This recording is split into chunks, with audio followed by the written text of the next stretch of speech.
네, 우리는 매주 수요일마다 미국 라이프 교회 담임 목사님이신 크레이그 그로쉘 목사님이 쓰신 그 미리 결정하라라는 책의 그 챕터별 주제를 가지고 함께 은혜를 나누고 있습니다. 우리의 결정은 우리의 삶의 방향을 결정합니다. 그리고 우리의 삶의 방향은 우리의 운명을 결정합니다. 그래서 성급한 결정과 잘못된 판단은 우리의 삶을 계속 돌아보면서 후회하게 만드는 그러한 악순환의 연결고리 가운데 거하게 하는 것입니다.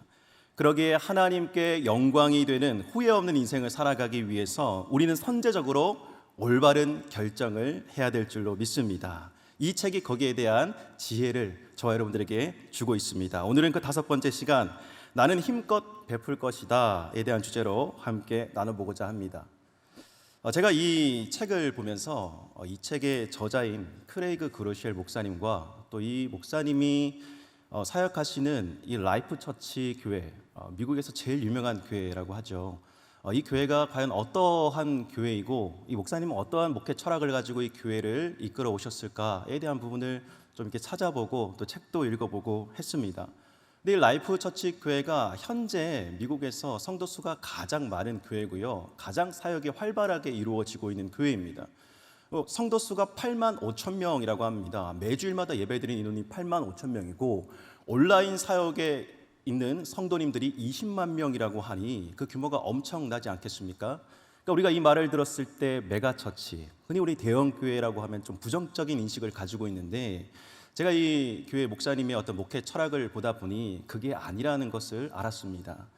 정말 하나님께서 급속도로 발전하게 하시고 부어주시고 일을 하게 하시는 데는 다 이유가 있더라고요. 이 목사님이 1996년도에 작은 차고지에서 12명의 그 성도를 가지고 이 교회를 시작했다라고 합니다. 그때부터 줄기차게 그가 강조했던 목회 철학이 무엇이었냐면, 우리 교회만 잘 되지 말자라는 것입니다. 우리 교회만 잘 되는 것이 아니라 우리가 정말 전 세계 교회를 돕는 그러한 교회가 되자.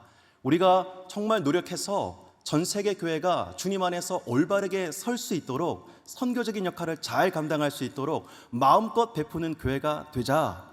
그 목회 철학을 가지고 지금까지 잘 목회를 해오고 있는 것입니다. 근데 이 교회 성전을 보면 딱 저희 교회 성전과 비슷합니다. 가득 차면 1,000명에서 2,000명 사이에 성도가 들어올 수 있는 그러한 성전이라고 해요. 그런데 지역교회를 많이 만들었습니다. 지역교회를 45개의 지역교회를 세워서 그 지역사회의 성도들이 언제든지 찾아와서 예배드릴 수 있는 처소, 그리고 지역사회의 선교 발전을 위해서 계속해서 자신들의 것을 개발하여 부어주는 그러한 사역을 하고 있더라는 것입니다. 직원 수가 650명인데 계속해서 컨텐츠를 만들어 전 세계 교회들과 지금 공유하고 있는 이 모습, 정말 하나님의 나라의 확장이 어떻게 이루어지게 되는지, 힘껏 베풀 때에 어떻게 하나님께서 그것을 도우시는지 잘 알 수 있었습니다. 특별히 오늘 함께 나눌 주제, 나는 힘껏 베풀 것이다 에서도 그 내용이 잘 드러나 있습니다. 사랑하는 성도 여러분, 하나님은 하나님 나라를 위해서 후히 베풀고자 하는 이들에게 되려 후히 채워주시는 풍성한 하나님이신 줄로 믿습니다. 오늘 말씀을 통해서 우리 삶에 하나님께서 어떻게 우리가 후히 베풀 때 후히 채워주시는지, 어떻게 그 믿음의 결정을 해나가는지 깨닫게 되는 성령의 지혜가 있으시기를 주님의 이름으로 간절히 축복합니다. 자, 먼저 베푼다고 할 때 그 베푼다고 하는 것 참 좋은 것인지 다 알고 있습니다. 그러나 쉽지 않습니다. 왜 남을 위해 후히 베푸는 것, 계속적으로 무언가를 주는 것이 쉽지 않을까요? 왜냐하면 모든 사람들 마음 가운데는 다 이기적인 본성이 있기 때문입니다. 겉으로는 이타적으로 보일지 모릅니다. 그러나 실제로 내가 베푸는 것보다 나를 위해 더 많이 가지는 것에 익숙한 삶을 살아가고 있더라는 것입니다. 본질상 진노의 자녀인 저와 여러분들의 마음 가운데는 남들과 비교하여 나의 소유를 계속해서 의식하는 그러한 마음이 있다라고 하는 거예요. 예레미야서 17장 9절 말씀엔 그 마음을 이렇게 표현하고 있습니다. 만물보다 거짓되고 심히 부패한 것은 마음이라 누가 능히 이를 알리오마는. 마음은 들여다볼 수 없기 때문에 아무도 모릅니다. 그러나 하나님 앞에 우리가 섰을 때에 이러한 마음들이 있다는 것은 누구나 다 느끼는 바일 것입니다. 누군가를 베푸는 삶을 살아야 합니다 라고 이렇게 설교 말씀에서 들어도 우리의 속 사람의 마음은 항상 이러한 생각입니다. 내 코가 석자인데 내가 누구를 도와주나? 내가 쓸 돈이 없는데 내가 누구를 도와주나? 정작 그런데 내 필요가 채워진다라고 해도 사람들이 그때 누군가를 돕는다? 아니요, 그러지 않더라는 것입니다. 오히려 이기적인 본성으로 나의 것을 더 많이 채우더라는 것입니다.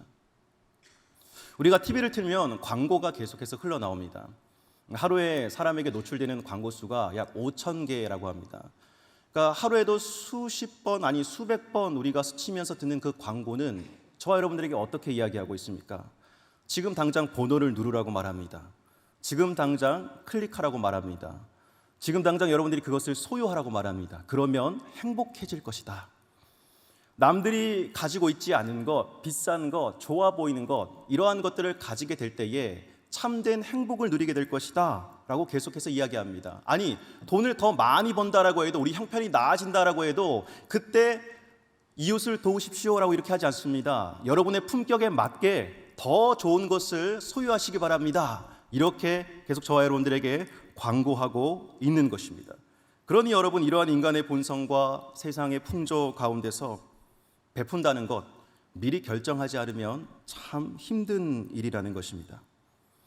그러나 말씀으로 세상을 창조하신 하나님은 오늘도 능력의 말씀 가운데 저와 여러분을 초청하십니다.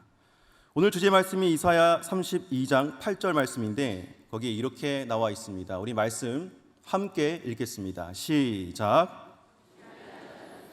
이를 계획하나니 그는 항상 존귀한 일에 서리라. 아멘. 이사야서 말씀, 이사야 선지자가 선포한 말씀인데 이 말씀은 한 왕의 공의로운 통치에 대해서 말씀하고 있습니다. 지금 이스라엘 백성의 상황이 어떠하냐면 죄의 본성으로 말미암아 자기 자신만 들여다보고 있는 상황, 더 이상 어려운 사람들을 돌봐주지 않으며 자신의 우상을 섬기며 점점 타락의 길로 걸어가고 있는 그러한 상황 가운데 인간이 죄악의 길로 계속해서 걸어간다면 멸망하는 길임에도 불구하고 하나님은 이 이스라엘 백성을 포기하지 않으시겠다라고 말합니다.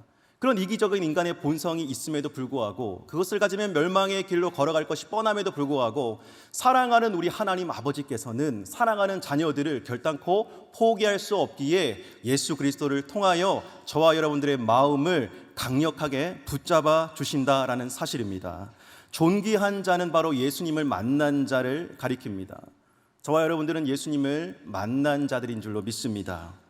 세속적인 죄인의 모습으로 살아가는 것이 아니라 우리 신분이 상승되었습니다. 변화가 일어났습니다. 존귀한 자라고 합니다. 존귀한 자는 항상 세속적인 것에 머무르는 것이 아니라 존귀한 일을 더 추구하고 그 자리에 있도록 노력하는 자들입니다. 근데 우리 힘으로 되는 것이 아니라 예수 그리스도께서 그렇게 해 주시겠다고 오늘 저와 여러분들에게 말씀하고 있는 것입니다. 예수님께서 이 땅 가운데 오셔서 줄기차게 말씀하셨던 것 중에 하나가 하나님의 자녀들이 하늘에 그 고향을 두고 있는 하나님의 자녀들이 이 땅의 것에 집착하고 내 것을 많이 쌓으려고 하는 그것을 항상 경계하셨습니다. 주는 것이 받는 것보다 복되다라고 말씀하시며 우리로 하여금 항상 하나님께 받은 그 사랑을, 그 달란트를, 물질을 남을 위해 베풀길 원하셨습니다. 직접 보여주셨고 그렇게 도와주시겠다라고 말씀해 주셨습니다. 하나님이 주시는 그 복은 영원한 기쁨이요 영원한 축복인 줄로 믿습니다. 지금 당장 여러분 새 휴대폰을 사면 기분이 막 좋을지는 모르겠어요. 하지만 영적인 만족감은 누릴 수가 없습니다. 신상품, 새 옷을 사거나 어떤 명품을 샀다고 합시다. 기쁩니다. 행복합니다. 볼 때마다 좋습니다. 하지만 그 일로 말미암아 하나님의 임재와 기쁨을 경험할 수는 없습니다. 좋은 차를 타고 도로를 달립니다. 아드레날린이 분비됩니다. 좋은 감정을 느낍니다. 하지만 그 일로 인해서 다른 누군가를 변화시켰다고 하나님을 예배하는 당신의 모습이 될 리가 없다라고 하는 것입니다. 존귀한 자녀는 힘껏 베풀면서 존귀한 자리에 있는 자들인 줄로 믿습니다. 그래서 오늘 이 책에서는 우리가 힘껏 베풀기 위해서 어떠한 전략을 세워야 하느냐, 세 가지에 대해서 이야기하고 있는데요. 그 세 가지에 대해서 간략하게 한번 나눠보도록 하겠습니다. 첫째로 우리는 돈이 적을 때부터 후하게 베푸는 법을 배워야 한다라고 합니다. 돈이 적을 때부터요. 사람들이 돈이 많으면 많이 베풀 수 있을 거라 생각하지만 실제로 돈이 많아도 베풀지 못하는 사람들이 더 많았다라는 통계 결과가 있습니다. 돈을 더 많이 번다고 해서 많이 베풀지 못하는 이유는 이것이 베푸는 것이 그냥 내 마음의 문제이기 때문입니다. 내 마음이 이것을 허락해야지만 내가 베풀 수 있기 때문입니다. 그러니까 내가 적게 벌 때도 하나님 앞에 드릴 수 있는 사람은 많이 벌 때도 드릴 수 있는 것이지, 적을 때 하나님 앞에 드리지 못하는 사람은 많이 있어도 주님 앞에 드리지 못한다라는 것입니다. 예수님은 누가복음 12장에서 이렇게 비유를 말씀하셨습니다. 엄청난 풍년을 맞은 한 부자의 비유에 대해서 이렇게 이야기하시는데, 이 부자가 소출이 풍성하게 거둔 때를 맞이하게 됩니다. 얼마나 이 곡식을 많이 거뒀냐면 저장할 수 있는 공간이 부족할 만큼 그렇게 풍성한 소출을 거뒀는데, 그렇다면 자신이 거둬들인 이 곡식이 없는 다른 사람들에게 나눠주는 것이 맞지 않겠습니까? 그런데 그 부자가 어떻게 행동을 취했냐면 이렇게 했다라고 합니다. 이르되 내가 이렇게 하리라. 내 곡간을 헐고 더 크게 짓고 내 모든 곡식과 물건을 거기에 쌓아두리라. 또 내가 내 영혼에게 이르되 영혼아, 여러 해 쓸 물건을 많이 쌓아두었으니 평안히 쉬고 먹고 마시고 즐거워하자 하리라 하되. 그러니까 이 부자는 본능적으로 자신을 위해서 이 물질을 사용하고자 하는 것입니다. 돈이 더 많아지면 많아질수록 우리는 인간적인 본성에 더 충실하게 반응할 뿐입니다. 그래서 우리가 물질이 적을 때에도 어떻게 해야 되냐면 예수 그리스도의 마음을 구해야 합니다. 항상 예수님과 동행하면서 하나님, 이 가운데 주님의 마음을 내게 주시옵소서. 그리하여 내가 의도적으로 정말 나의 어떤 노력이 아니라 그것을 넘어서서 하나님 주도하에 하나님께서 내 마음을 움직이시사 그러한 일들을 할 수 있도록 도와주시옵소서라고 할 때에 하나님께서 어떠한 마음 가운데 거하게 하시느냐, 우리를 사랑하사 독생자 예수 그리스도를 이 땅 가운데 보내주신 후히 넘치는 하나님의 은혜가 저와 여러분들 가운데 흘러 넘치게 하신다라는 것입니다. 그 은혜가 흘러 넘칠 때에 아주 적은 물질을 소유하고 있다 할지라도 그것을 주님을 위해 기꺼이 드릴 수 있게 되는 것입니다. 저는 아직도 어렸을 때에 기억에 남는 일이 한 가지 있습니다. 저희 어머니에 대한 기억인데요. 저희 어머니는 예수님을 늦게 영접하셨습니다. 예수님을 늦게 영접하셨으니까 얼마나 그 구원의 기쁨과 감격이 컸겠습니까? 그런데 그 구원의 감격과 은혜에 사로잡혀 있을 때 저희 어머니에게 드러나는 행동의 특징이 있었는데, 바로 내 자신도 살기 힘들고 가난하고 힘든 상황이지만 항상 불쌍한 이웃들을 위해서, 누군가를 위해서 도울 수 없을까 생각하고 또 그렇게 실천했다라는 것입니다. 어느 하루는 제가 어렸을 때에 주일 예배를 마치고 어머니의 손을 잡고 집으로 가는 길이었는데, 길가에 어떤 행색이 초라한, 구걸하던 한 사람이 엎드려 있었습니다. 냄새가 많이 났습니다. 사람들이 다 피해 갔습니다. 근데 어머니께서 제 손을 붙잡고 그 행색이 초라한 구걸하는 그 사람을 모시고 바로 앞에 있는 패스트푸드점 롯데리아로 모시고 갔습니다. 사실 제가 가자고 노래를 불러도 잘 가지 않던 곳이 롯데리아였습니다. 그런데 그곳에 그분을 모시고 가서 저와 함께 식탁에 앉아서 그분에게 음식을 대접했습니다. 그리고 그 앞에서 복음을 전하셨습니다. 사실 어린 나이에 같이 그렇게 앉아서 밥을 먹는다고 하는 것이 부끄러웠습니다. 주일학교 친구들이 볼까 싶어가지고 얼굴이 빨개지고 정말 창피했습니다. 그런데 지나고 보니까 하나님께서 저희 어머니에게 어떻게 그러한 행동을 할 수 있게 하셨을까라는 생각을 해봤을 때에 정말 하나님이 나를 구원하셨다, 독생자 예수 그리스도께서 나를 구원하셨다는 그 하나님의 후한 은혜가 저희 어머니에게 임했기 때문에 그렇게 없는 형편 가운데서도 도울 수 있었던 것이다 라는 그러한 마음이 들면서 저 또한 살아가면서 그것을 생각하며 예수 그리스도의 은혜를 잃어버리지 않으려고 노력하는 저의 모습을 발견하게 되었습니다. 사랑하는 성도 여러분, 우리가 많이 있다고 해서 많이 도울 수 있는 것 절대로 아닙니다. 마음의 문제입니다. 그 마음을 누가 움직이십니까? 바로 예수 그리스도가 움직이시는 것입니다. 우리를 구원하신 그 예수님, 우리를 위해 피 흘리신 그 예수님이 우리 마음 가운데 들어올 때에 저와 여러분들이 그렇게 행동할 수 있게 되는 것입니다. 그러한 은혜 가운데 거하게 되시기를 주님의 이름으로 간절히 축복합니다.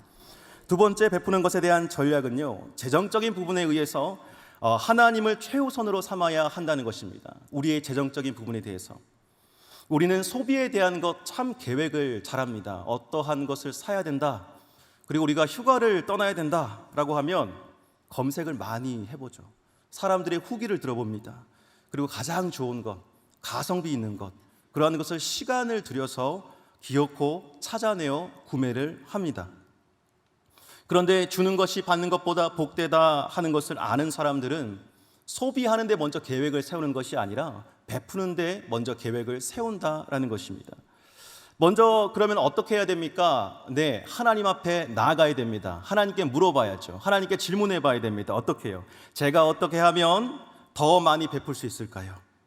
그냥 우리가 감정적으로 그냥 순간적인 감정에 휘둘려 가지고 누구를 도와야 되겠다 이게 아니라 먼저 하나님, 내가 어떻게 하면 많이 베풀 수 있을까요? 어떤 분야에 내가 영향력을 줄 수 있을까요? 제가 누구에게 복을 나눠줄 수 있을까요? 제가 하나님께 받은 것을 적지만 어떻게 최대한 하나님 그 은혜를 전달할까요? 라고 주님 앞에 기도해 봐야 한다는 것입니다. 하나님 앞에 선 자들을 하나님은 기뻐 받으시고 그에게 하늘의 지혜를 부어주신 줄로 믿습니다. 그래서 우리의 재정에 관한 하나님을 우선시할 때 하나님은 그 재정의 악순환을 끊을 수 있는 돌파구를 마련해 주십니다. 여러분, 이 재정의 악순환이라고 하는 것은 어떤 것을 이야기합니까? 사진 하나 보여주시겠습니까?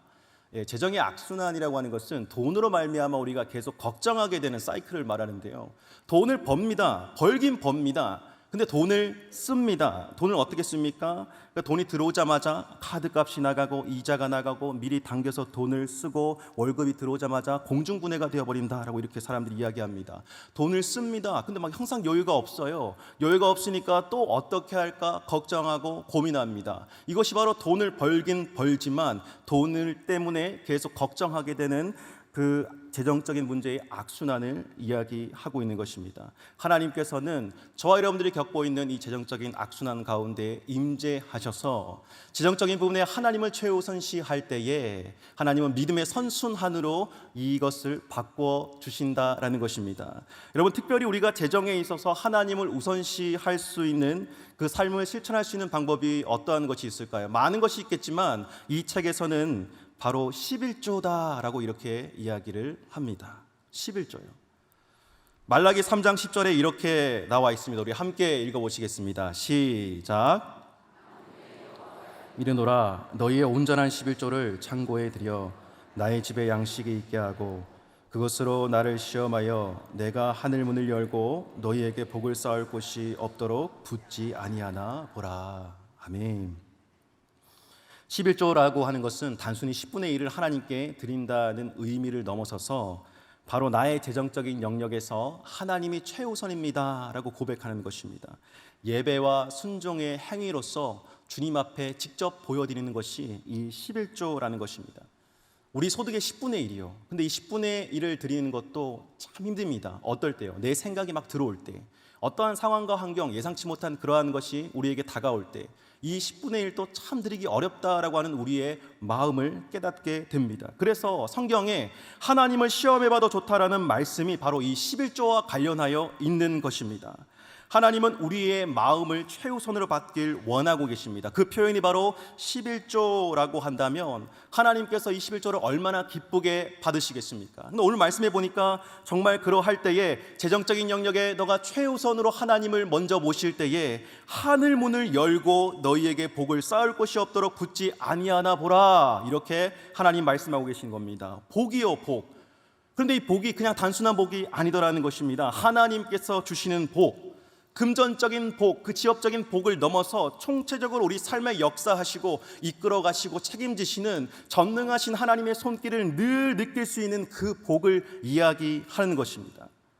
그 복을 받게 된 자들은 우리의 소유가 넉넉하고 또 많고 적음을 떠나서 늘 하나님이 나와 함께 있구나, 늘 살아계신 하나님이 나를 지키고 계시는구나, 내가 하나님과 함께 있는 것이 너무나도 행복하구나, 이렇게 우리 안에 믿음이 더 굳건하게 차곡차곡 쌓이게 되는 것을 경험하게 되는 것입니다. 바로 이것이 믿음의 선순환이라고 하는데, 사진 한번 보여주시겠습니까?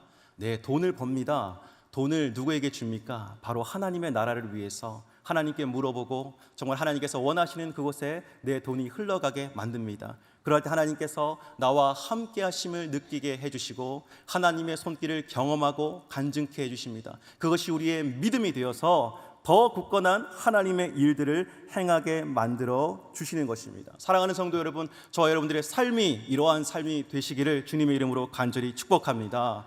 하나님께 후히 드리는 저와 여러분 되시길 주님의 이름으로 간절히 소망합니다. 하나님께 드리되 하나님은 거저받지 아니하시죠. 주십니다. 무엇을 주실까요?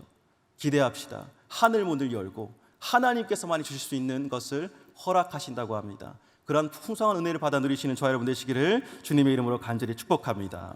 네, 마지막 세 번째로 베푸는 것에 대한 전략은 더 많이 베풀기 위해 내 소비를 줄여야 한다는 것입니다. 내 소비를 줄여야 된다는 거예요.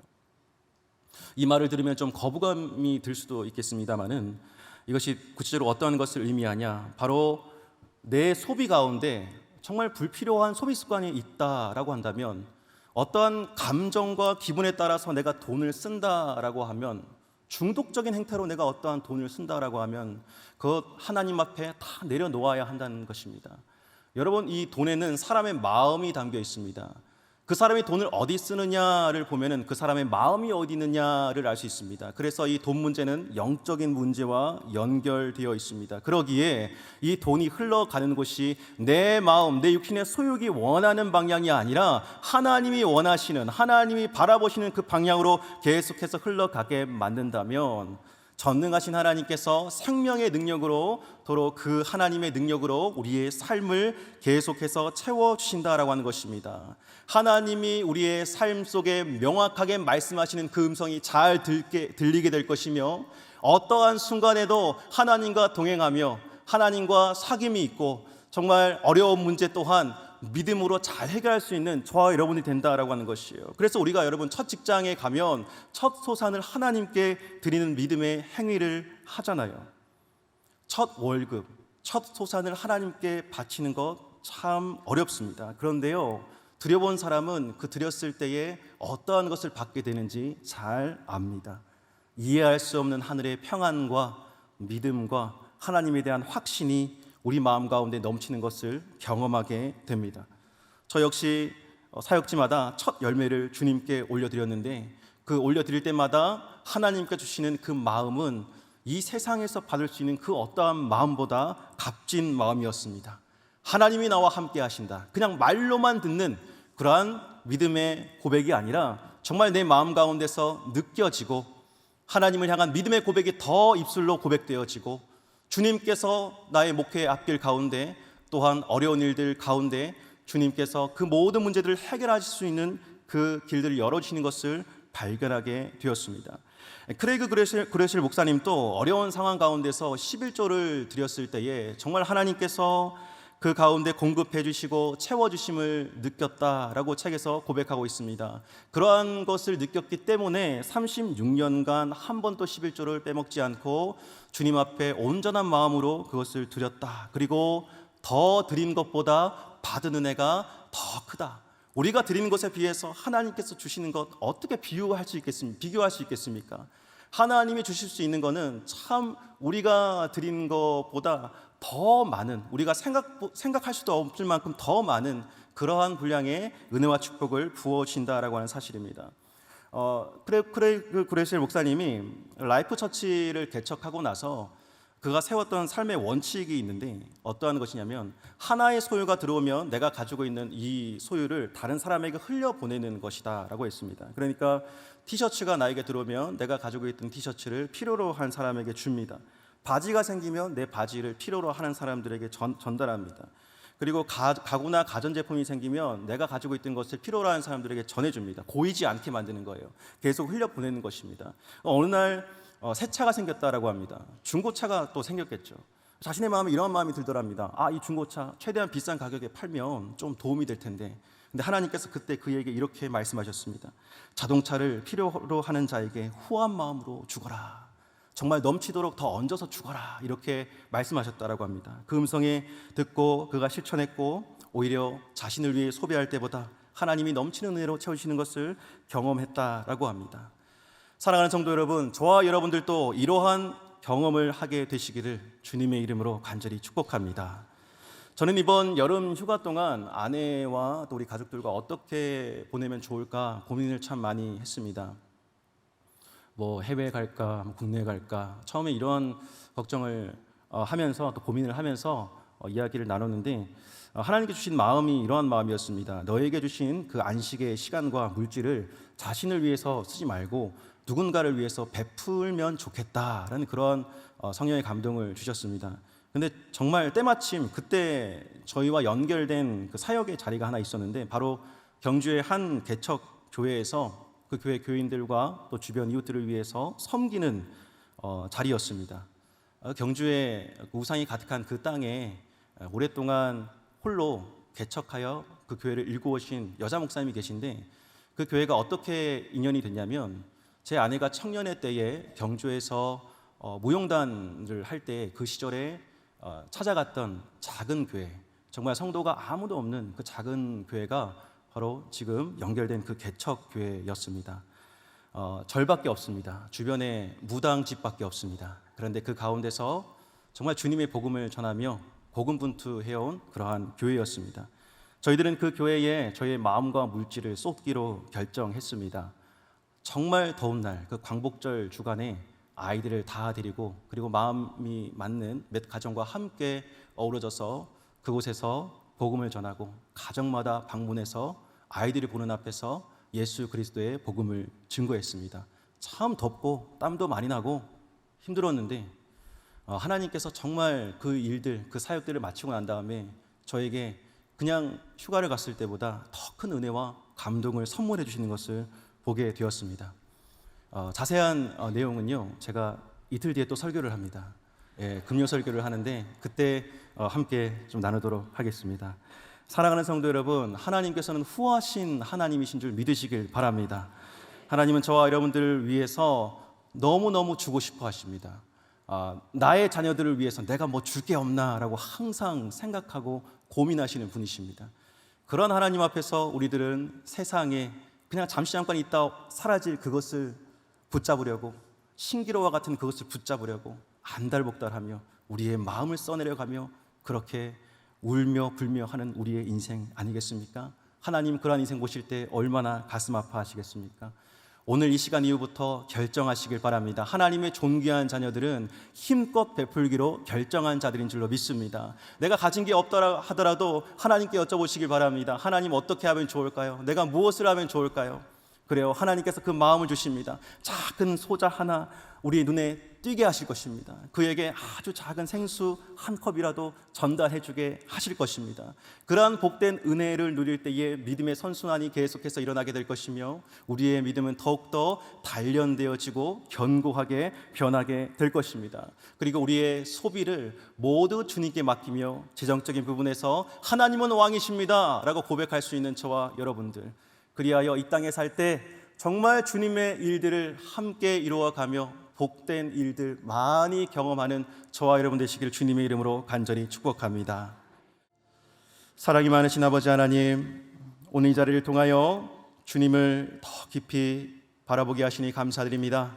아버지 하나님, 하나님께서 우리의 모든 것의 주권자 되시며 주인 되심을 고백할 때에 하나님 정말 우리의 모든 물질들이 주님을 위해 잘 쓰여질 수 있도록, 그것을 통하여 우리에게 믿음이 더해질 수 있도록 주님 역사하여 주시옵소서.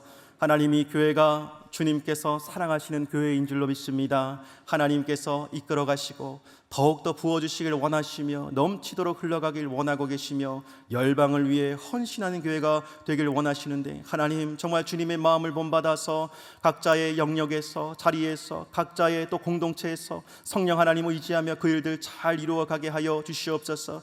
특별히 하나님 담임 목사님에게 영적인 권능과 또 건강과 또 하늘의 지혜와 지식과 하나님 모든 것 더하여 주셔서 아버지 하나님의 일들을 하기에 부족함 없도록 채워 주시옵소서. 돕는 손길들 많이 보내주시옵고 앞길을 열어주시옵고 하나님 기도의 중보자가 늘어나게 하시오며 하나님이 교회 가운데 정말 주님의 뜻을 가지고 잘 증거하는 하나님의 귀한 목자가 되게 하여 주시옵소서. 하나님 우리 교회 성도님들 앞으로 남은 모든 하반기의 일들 가운데 하나님을 경험하고 주님을 간증하며 하나님 은혜 가운데 주님을 찬양하는 백성 되게 하여 주시옵소서. 하나님 이 나라와 민족이 주님의 나라와 백성들인 줄로 믿습니다. 하나님께 의지하며 나아갈 때에 주님께서 변화시키십니다. 기도할 때에 끝까지 포기하지 아니하고 기도할 때에 이 나라의 모든 어둠의 그림자가 떠나가게 하실 줄로 믿습니다. 나라가 다시 일으켜지고 하나님 화평이 찾아오고 하나님 합력하여 주님의 일들에 더욱더 힘을 쏟는 이 나라와 백성 되게 하여 주시옵소서. 감사드리며 예수님의 이름으로 기도드립니다. 아멘.